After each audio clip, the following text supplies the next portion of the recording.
Hello, how are you?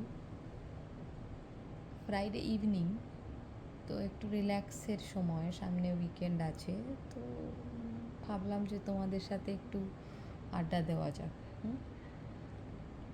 ওই first video কদিন আগে করেছিলাম, হয়তো তোমরা অনেকে শুনেছো। নিশ্চয়ই তোমাদের মনের মধ্যেও সেই অনেক রকম মানুষের মুখ উকি দিয়ে এসেছে, তাদের গল্প। আই এম ওয়েটিং যে কবে তোমরা শেয়ার করবে। তো আমি ভাবলাম যে সেই আবার কিছু মানুষের গল্প, তাদের ছবি তোমাদের সামনে তুলে ধরি আজকে।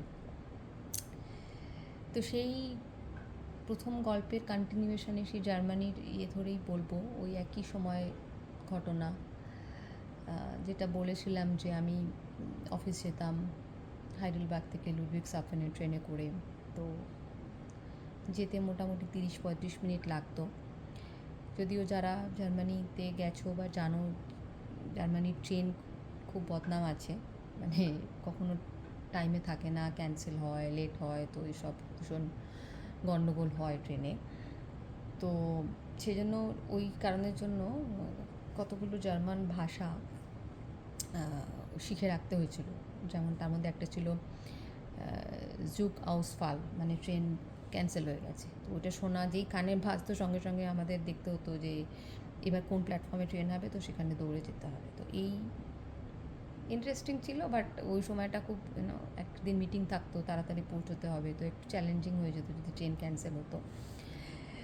যেটা বলার যে ওই জার্নিটা ট্রেনে করে যে যেতাম, ওটা খুব সুন্দর ছিল।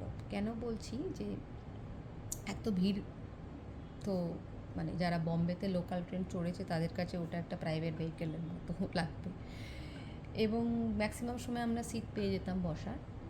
আর যেটা হতো যে প্রচুর সব ম্যাক্সিমামই চেনা পরিচিত মুখজন মানে মুখ থাকতো। যেটা হতো অফিসের কলিগস আর কিছু হয়তো রোজকারের যাত্রী ওই সময়ে সব ট্রাভেল করতো, তাদেরকে মোটামুটি চিনতাম। তো সকালবেলা একটা হয়তো ওই গুড মর্নিং টাইপের একটা শুভেচ্ছা বিনিময় করে তারপর আমার যেটা ইন্টারেস্টিং লাগতো সেটা হচ্ছে ওই জানলা দিয়ে বাইরের দিকে তাকিয়ে থাকা। ইট ইজ ভেরি ওই পার্টিকুলার টাইমটাতে, এবং কানে একটা লাইট মিউজিক বা রবীন্দ্রসঙ্গীত এসব দিয়ে লাগিয়ে গান শুনতে শুনতে বাইরে দেখা। That was my favourite time.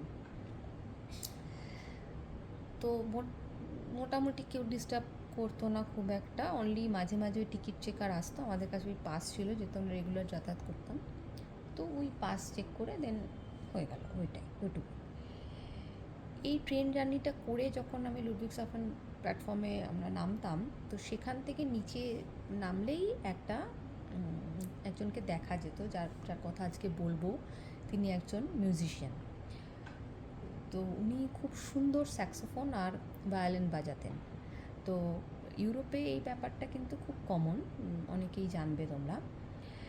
তো যেটা হতো না, ওর ওই মিউজিক শুনতে শুনতে অনেক সময় দাঁড়িয়ে পড়তাম। যেটা ওই একটা শান্ত পরিবেশ ছিল, একদম নিস্তব্ধ টাইপের, আর সেখানে ওই সুরটা এতটাই মানে হেভেনলি একটা স্বর্গীয় একটা পরিবেশ তৈরি করতো যে যেটা আই ক্যানট এক্সপ্লেন ইন ওয়ার্ডস।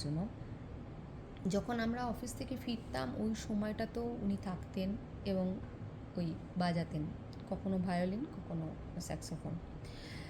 তো ভদ্রলোক এতটাই নিজের সুরের ওই ক্রিয়েশনে উনি এতটাই মানে মজে থাকতেন যে মন উজাড় করে বাজাতেন, যে ওনার চারপাশে কারা আসছে, রোজকারের যাত্রীরা যারা এসে ওনার গান শুনছে, কিছুক্ষণ দাঁড়াচ্ছে আবার চলে যাচ্ছে, তো উনি কিন্তু অত খেয়ালই করেননি। আমরা কত দিন মানে দাঁড়িয়ে থেকেছি, আমার তো মনে হয় না যে উনি আমাদের কারোকে নোটিস করেছেন।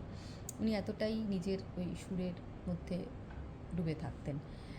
এক এক দিন হতো কি, ওই বিশেষ করে মন আপসেট থাকতো, কখনো কখনো ওয়েদার ডিপ্রেসিং, ওই শীতকালের বৃষ্টি ওয়েদার।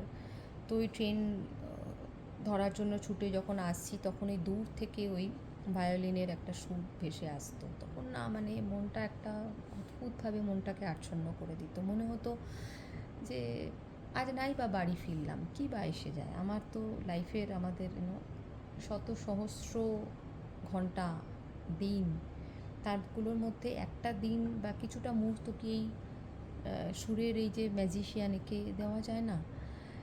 কিন্তু ওই যেটা হয় একটা রুটিন, একটা রোজকারের নিয়ম, সেই জন্য কখনো কন্টিনিউয়াসলি দাঁড়িয়ে মিউজিক শুনতে পারিনি।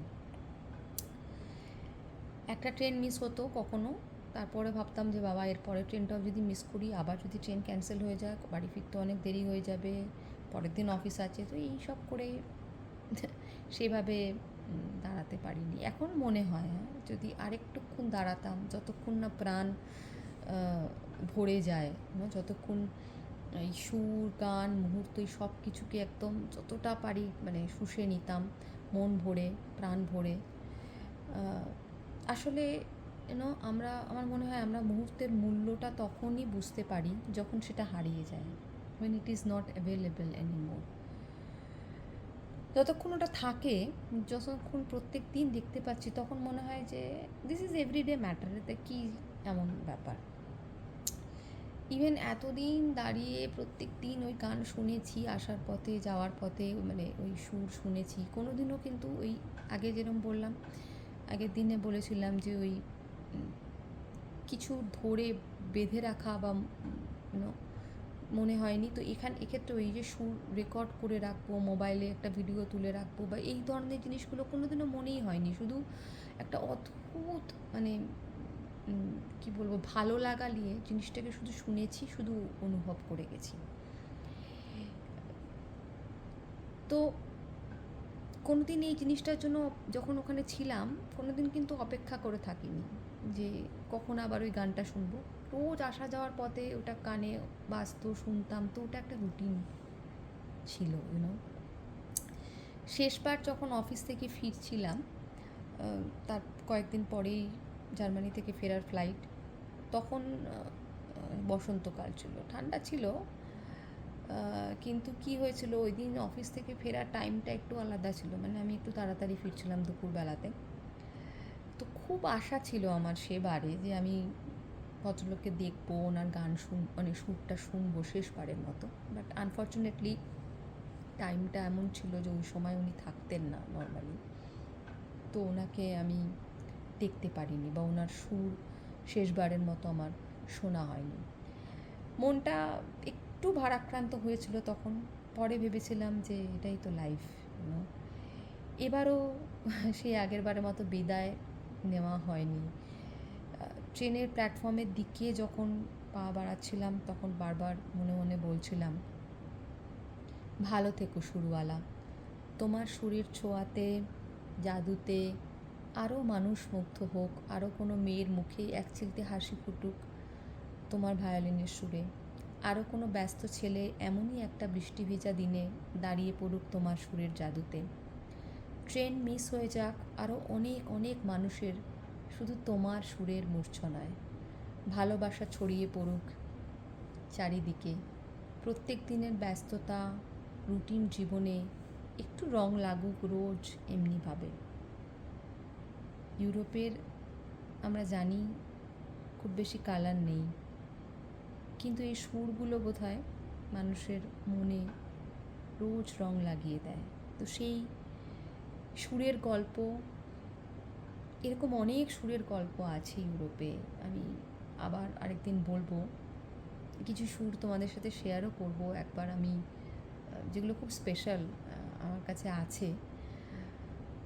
কিন্তু তার আগে তোমাদের থেকেও ইকুয়ালি শুনতে চাই। আমার মনে হয় মিউজিক ভালোবাসে না এরকম মানুষ খুব কম আছে। তাই তোমাদেরও যদি এরকম কোনো পথ চলতি মিউজিশিয়ানের গল্প থাকে, then I would love to hear that. Please share with me. আজকে এটুকুই। উইকেন্ড ভালো করে এনজয় করো, Friday night is always special. তো রিল্যাক্স করো, এনজয় করো। আর মনের মধ্যে আমার এই ভিডিওটা যদি তোমরা দেখো বা শোনো, যদি শুনতে শুনতে কারো কথা মনে পড়ে, তো সেই মনে পড়ার থেকে ইরেসপেক্টিভ অফ তুমি আমার সাথে শেয়ার করলে কি না করলে, বা তোমার মনে যদি ওই সুরটা আবার জেগে ওঠে বা তোমাকে নাড়া দেয়, তো I think that is already আমার পাওয়া, যে I could remind you for of those days. So again, have a nice weekend and keep doodling, and I will see you all soon. Bye bye.